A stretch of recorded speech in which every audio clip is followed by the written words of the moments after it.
नमस्कार दोस्तों, आज हम एक नया वीडियो लेके आए हैं। लास्ट टाइम हम आपके लिए एक वीडियो बनाए थे, माय फर्स्ट एक्सपोर्ट ऑर्डर। तो वो इंग्लिश में था। तो हमारे काफ़ी सारे फ्रेंड्स ने रिक्वेस्ट किया सिर्फ आप हिंदी में बनाइए, इंग्लिश में समझना बड़ा मुश्किल होता है। मतलब चलो भाई, हिंदी में किया जाए एक वीडियो। तो देखिए, लास्ट टाइम तो मेरा एक पर्सनल एक्सपीरियंस हम बताए थे कि कैसे मेरा फर्स्ट एक्सपोर्ट ऑर्डर हुआ था, क्या है नहीं। तो आज हम जो है थोड़ा ज़्यादा एलोबरेट बात करेंगे। बेसिकली हम एक आपको ऐसा कुछ टिप्स देंगे और जिससे कि आप अपना खुद का एक एक्सपोर्ट बिजनेस बना पाए और काफ़ी बड़ा बना पाए, 100 करोड़ के ऊपर।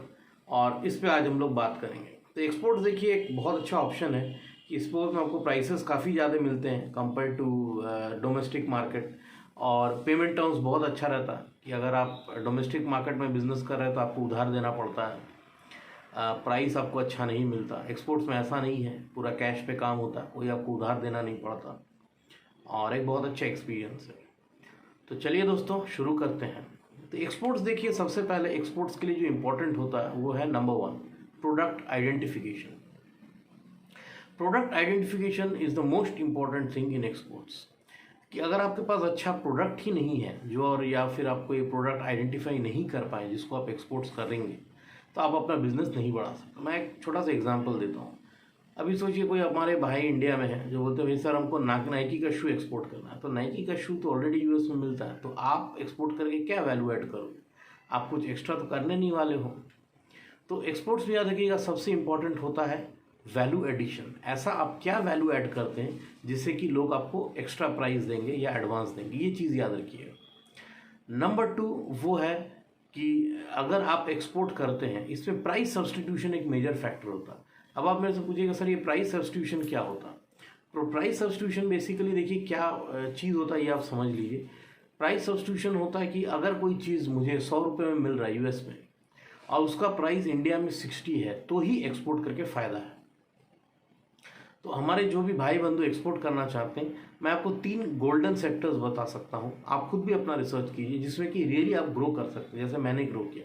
देखिए हम चालू किया था अपना एक्सपोर्ट बिजनेस आज से 6-7 महीना पहले 5,000 से, and today I think we are doing a turnover of more than 50 crore. So how this happened I will tell you. कि सबसे पहले आप आइडेंटिफाई कीजिए वो प्रोडक्ट जिसमें मैन पावर परसेंटेज ज़्यादा है। जैसे एग्जाम्पल, मैं आपको एक छोटा सा एग्जाम्पल देता हूँ। हमारे यहाँ काफ़ी मशीनरी बनता है इंडिया में, सीएनसी मशीनरी बन रहा है, रोलिंग मशीनरीज बन रहा है, स्पेयर्स बन रहा है। कोई भी मशीनरी में देखिए man power involvement is more than 60%। 60% कोई भी मशीनरी का एक मैन पावर कॉस्ट रहता है, वो R&D कॉस्ट रहता है, लेबर कॉस्ट रहता है, मैन्युफैक्चरिंग कॉस्ट रहता है, ट्रेनिंग कॉस्ट रहता है, बहुत सारे ऐसा कॉस्ट रहता है।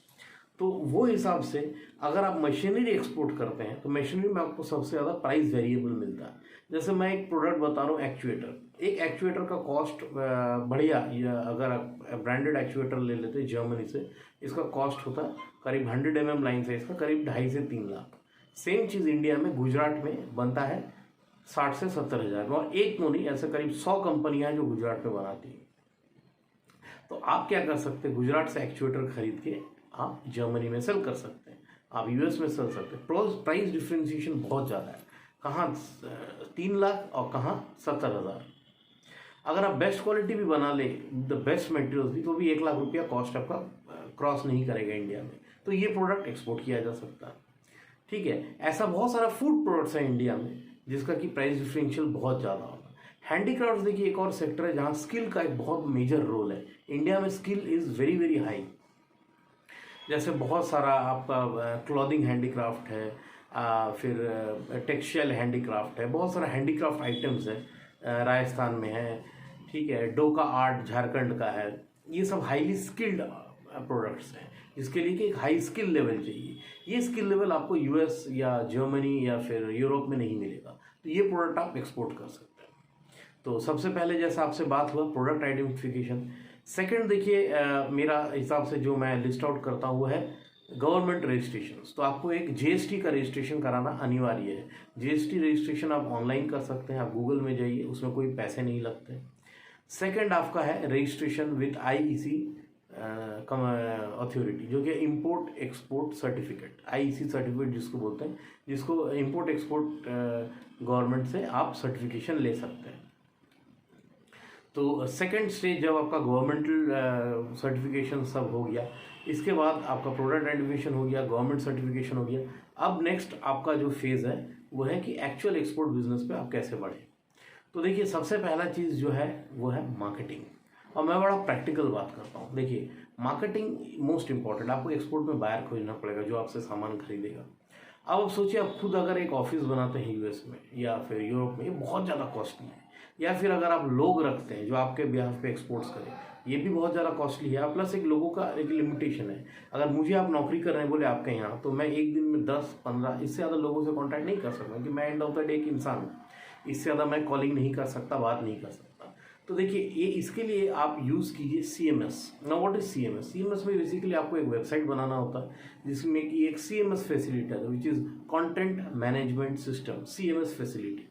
इस CMS फैसिलिटी से क्या है कि आप अपना एक ऑनलाइन कैटलॉग बना सकते हैं अपने वेबसाइट पे, और आपका जो वेबसाइट है इसका लिंक आप शेयर कीजिए एक यूट्यूब चैनल में। एक यूट्यूब चैनल बनाएं जैसे मैंने बनाया, इसमें आप जो भी प्रोडक्ट्स बनाते हैं उसको आप लिस्ट कीजिए, डिस्प्ले कीजिए अपना यूट्यूब चैनल में, और उसका लिंक शेयर कीजिए अपने वेबसाइट पे।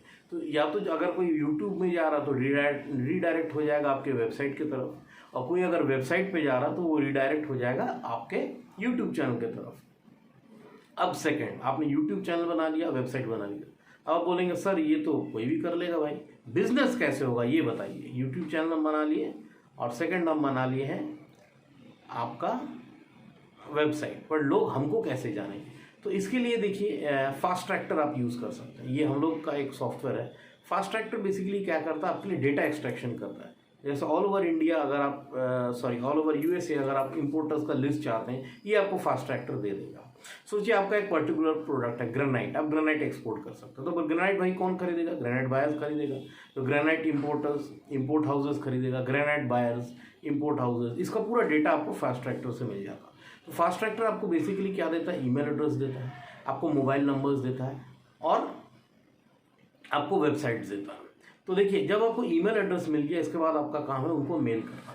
अब एक दिन में आप कितना मेल करेंगे? 10, 20, 50, 100, 150, इससे ज़्यादा तो नहीं।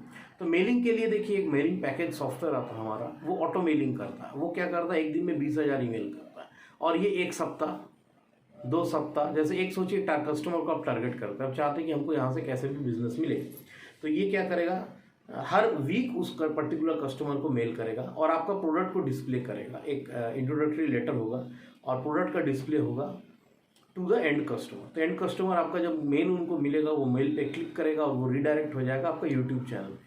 यूट्यूब चैनल पे वो एक लाइव डेमो देख लेगा आपका प्रोडक्ट की। आप एक डेमो बनाएंगे और उसको यूट्यूब में लोड करेंगे, वो उसको स्टडी करेगा, और फिर वो आपको कॉन्टैक्ट करेगा। तो फर्स्ट है आपको एक website banana with CMS facility. Second आपका काम है आपको एक फास्ट ट्रैक्टर लेना है डेटा एक्सट्रैक्शन के लिए। तीसरा आपको एक मेलिंग सोल्यूशन होता है।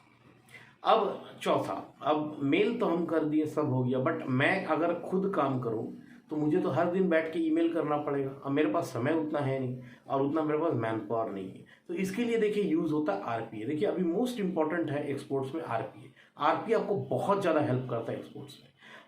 RPA का बेसिकली फुल फॉर्म होता है रोबोटिक प्रोसेस ऑटोमेशन।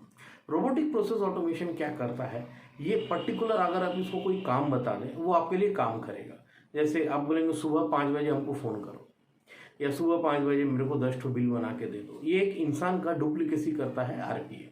तो RPA से आप क्या कर सकते हैं कि अपने जो कस्टमर लिस्ट है USA और यूरोप में, इसको पर्टिकुलरली मेल करा सकते हैं, व्हाट्सएप का मैसेज भेज सकते हैं। और यस, व्हाट्सएप का मैसेज, देखिए हर एक जो मोबाइल नंबर आपको इनिशियली मिलेगा फास्ट ट्रैक्टर से, इस सब में आप व्हाट्सएप का मैसेज भेज सकते हैं विथ योर प्रोडक्ट कैटलॉग। तो लोग आपको जानेंगे, लोग उसको पढ़ेंगे, और फिर आपका बिजनेस इससे आगे ग्रो होगा। तो जब आपका कैटलॉग अब कस्टमर के पास पहुंच गया, अब आपका एक्चुअल एक्सपोर्ट प्रोसीड्यूर चालू होता है। एक्चुअल प्रोसीड्यूर जो होता है एक्सपोर्ट्स में, वो बड़ा सिंपल है, वो सबके लिए मोर और less it is the same. सबसे पहले आपको एक बैंक अकाउंट खोलना पड़ेगा, करंट अकाउंट खोल लीजिए। प्रेफरेबली आप खोलिए गवर्नमेंट बैंक्स में, नॉट प्राइवेट लाइक HDFC और ICICI। तो गवर्नमेंट बैंक्स क्या है कि वो आपको फंडिंग देगा, जो आपको एक्सपोर्ट का ऑर्डर मिलेगा उसका एक्सपोर्ट ऑर्डर के अगेंस्ट में या इरिवोकेबल लेटर ऑफ क्रेडिट के अगेंस्ट में वो आपको लोन्स देगा। तो आप क्या कीजिए, सबसे पहले आप एक GST ले लिए, आप ऑलरेडी पैन कार्ड ले चुके हैं, आप IEC में रजिस्ट्रेशन करा चुके हैं। अब आपका दूसरा काम है बैंक अकाउंट खोलना। बैंक अकाउंट खोलिए, प्रोबेबली विथ गवर्नमेंट बैंक, जैसा मैं बोला। इसके बाद आपका काम रहेगा एक ट्रेड लॉबी से रजिस्ट्रेशन लेना, वो आप ले सकते हैं, बट रियली वो बहुत ज़्यादा हेल्प करता नहीं है।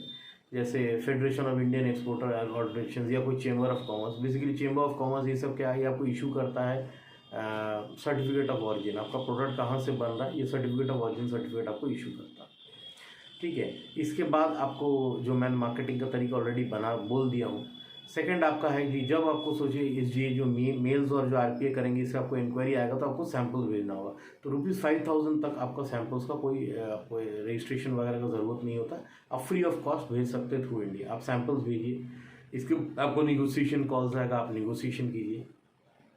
और सपोज आपको एक ऑर्डर फाइनल हो रहा है, तो देखिए इसमें थोड़ा आप सचेतन रहिए। ऑर्डर इसमें क्या है ना, बहुत सारे फ्रॉड इंपोर्टर्स रहते हैं, फ्रॉड बायर्स रहते हैं जो बेसिकली आपको यूज़ करना चाहते हैं या मटेरियल आपसे उधार में लेना चाहते हैं।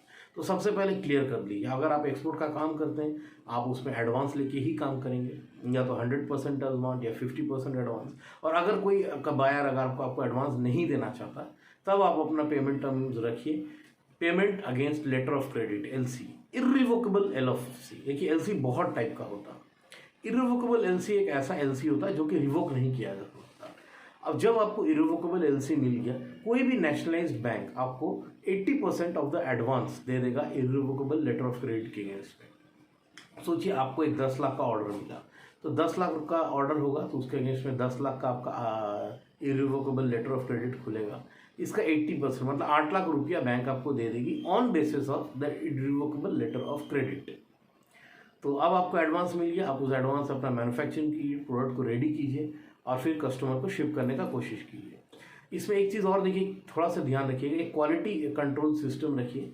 क्वालिटी आप कैसे बना रहे हैं, क्या क्या चेक्स कर रहे हैं, क्या क्या सर्टिफिकेशंस कर रहे हैं, और अपना एंड यूजर से इसको सर्टिफाई कराइए। जैसे अगर सोचिए मैं एक प्रोडक्ट बनाता हूँ ग्रेनाइट, तो ग्रेनाइट का थिकनेस टेस्टिंग, सरफेस टेस्टिंग, उसका केमिकल कॉम्पोजिशन, सर्टिफिकेशंस कराइए और यूज़र को भेजिए, जो आपका बायर उसको मेल कीजिए और उसको बोलिए सर आप इसको सर्टिफाई कीजिए। मतलब या तो वो साइन करे, स्टैम्प करे, आपको करे, या फिर ईमेल करे और करे कि सर हम एक्सेप्ट करते हैं आपका certificates and we certify that the certificates are okay and your product will not be cancelled because of quality reasons. ये आपके लिए बहुत मेजर एडवांटेज होता है। सेकंड आप कीजिए पैकिंग। पैकिंग देखिए प्रॉपर कीजिए, क्योंकि पैकिंग का चलता है अगर सोचिए मटेरियल आपका टूट जाता है तो इसमें क्या होता है फिर एक्सेप्टेंस में प्रॉब्लम आता है। तो packing should be very very proper, कोई ब्रेक एंड टच नहीं होना चाहिए। अगर फ्रेजाइल मटेरियल जैसे ग्लास हो गया, हैंडीक्राफ्ट आइटम्स हो गया, मिट्टी का प्रोडक्ट हो गया, तो इसको डबल फोम पैकिंग कीजिए। ठीक है, इसमें एटलीस्ट 200 mm का थिकनेस होना चाहिए नीचे फोम और उसको पे मटेरियल होना चाहिए, इसमें ब्रेकेजेस नहीं होते। अच्छा, इसके बाद जो आपका है लेवलिंग। लेवलिंग देखिए होना चाहिए, जो पार्सल होता है उसका टॉप में होना चाहिए, बैक एंड में होना चाहिए। अगर ग्लास मटेरियल तो लिखा होना चाहिए कि fragile material handle with care and it shouldn't be ब्रेकन। Second, आप अपना प्रोडक्ट जो भी भेजते हैं एक्सपोर्ट से, इसका डेफिनेटली एक इंश्योरेंस कीजिए। इंश्योरेंस बहुत इंपॉर्टेंट होता है कि अगर कुछ मिसहैप होता है तो आपका पैसा नहीं डूबेगा, आपको अपना पैसा मिल जाएगा। तो IEC से आप कर सकते हैं ये आपका इंश्योरेंस। इसके बाद आपका जो प्रोसीड्यूर है कि आपने इंश्योरेंस वगैरह कर दिया, अब आपको शिपिंग करना होता है। देखिए शिपिंग के लिए बहुत अच्छा मेरा एक्सपीरियंस रहा है, वो है DHL। ठीक है, DHL बहुत अच्छा रहता है और DHL का थ्रू आप उसको शिप कीजिए। और आपको एक ADC कोड लेना होगा, वो आपका कोई भी कस्टम हाउस एजेंट्स लेगा, वो आपको बहुत गूगल में मिल जाएगा या जस्ट डायल में आप खोजिए, बहुत कस्टम हाउस एजेंट्स मिल जाएगा जो आपको ADC कोड एक बना के देगा। ADC कोड का कॉस्ट होता है 2500 रुपये, 2500 फॉर अ पीरियड ऑफ 6 महीना। 6 महीना वैलिडिटी रहता है 2500 का। और उसमें क्या होता है कि आपका एक्सपोर्ट, शिपिंग, ADC सब कुछ उसी से हो जाता है। ठीक है, तो कस्टम क्लियरेंस जो होता है, इंडियन कस्टम्स, वो सब आपका एक इम्पोर्ट हाउस कर देगा, एक्सपोर्ट हाउस कर देगा, उसके लिए ADC हाउस होता है। तो ADC का कॉस्ट और उनका अपना चार्जेस 2500 होता है। ये आपको गूगल से मिल जाएगा प्लस जस्ट डायल से भी मिल जाएगा। ठीक है, अब जैसे मैं पेमेंट आपको बोला कि आप 100% एडवांस लीजिए या फिर लेटर ऑफ क्रेडिट पे ही काम कीजिए। हाँ, अगर आप बायर को जानते हैं पर्सनली, आपका कोई फैमिली रिलेशन है या बहुत ज़्यादा कोई रेपुटेड कस्टमर है, तब आप क्रेडिट पे या फिर और कोई पेमेंट टर्म्स पे एक्सेप्ट कर सकते हैं। अच्छा, मटेरियल देने के लिए आपको ज़रूरत होगा एक बिल ऑफ एक्सचेंज, एक लेटर ऑफ क्रेडिट, एक इनवॉइस, एक पैकिंग लिस्ट, एक एयरवेल बिल या बिल ऑफ लेडिंग चाहिए, और आपको एक डिक्लेरेशन देना पड़ता अंडर फॉरेन एक्सचेंज, आपको एक सर्टिफिकेट ऑफ ऑरिजिन देना पड़ता, और आपको एक इंस्पेक्शन सर्टिफिकेट देना पड़ता। तो ये होने के बाद फिर आपका जैसे आपका ऑलरेडी आप पेमेंट ले चुके, आपको एक्सपोर्ट पेमेंट्स आ जाएगा, ये आपको 9 मंथ्स में आ जाएगा एक्सपोर्ट पेमेंट्स। और this way you can do. So ये देखिए बेस्ट तरीका है एक्सपोर्ट करने का। और मैंने जो आपको सॉफ्टवेयर, फास्ट ट्रैक, ये सब चीज़ बोला, ये टोटल एक सेटअप बनाने में 50,000 में आपका टोटल रेडी हो जाएगा। 50,000 में आपका वेबसाइट रेडी हो जाएगा, CMS फैसिलिटी रेडी हो जाएगा, फास्ट ट्रैक सॉफ्टवेयर रेडी हो जाएगा, आपका RPA रोबोट रेडी हो जाएगा, और फिर इसके थ्रू आप एक्सपोर्ट्स कर सकते हैं। तो दोस्तों चलिए आज का वीडियो इतना ही। और कोरोना काफ़ी फैल रहा है, अपना ख्याल रखिएगा। जय हिंद, वंदे मातरम।